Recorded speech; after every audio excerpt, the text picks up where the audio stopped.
थोडी संशयास्पद वस्तू मिळाली आहे ही इथे लावलेली होती याच्या इथे. याला मागच्या बाजूला चिकट असा पदार्थ लावून चिकटवलेलं होतं असं. जेणेकरून आपण हे ATM जे आहे हे इन्सर्ट केल्यानंतर हे इझिली आत जातं आणि या मशीनमध्ये ते कॉपी होतं.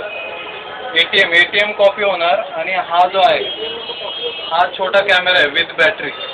या कॅमेऱ्यामध्ये तो तुमचा पासवर्ड रेकॉर्ड होण्यासाठी हा कॅमेरा इथे असं चिकटवलेला होता.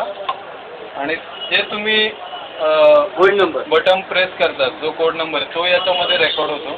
त्याच्या मागच्या बाजूला पेनड्राईव्ह आहे. ही बॅटरी असेल बॅटरी पेनड्राईव्ह असं सगळं असे हे तुमचं प्रत्येक पिन रेकॉर्ड होण्यासाठी हे लावलेलं होतं. तर एक लेडीला ते मिळालं इथं. ते खाली पडल्यानंतर त्यांच्या लक्षात आलं. आणि हे सुद्धा आपण बघायचं याची लाईट ऑफ असते, आतल्या याची लाईट ऑन असते. तर ही काळजी घ्यायची लाईट ऑन आहे की नाही आणि कॅमेरा वगैरे कुठे चिकटवला आहे की नाही याची काळजी घ्यायची.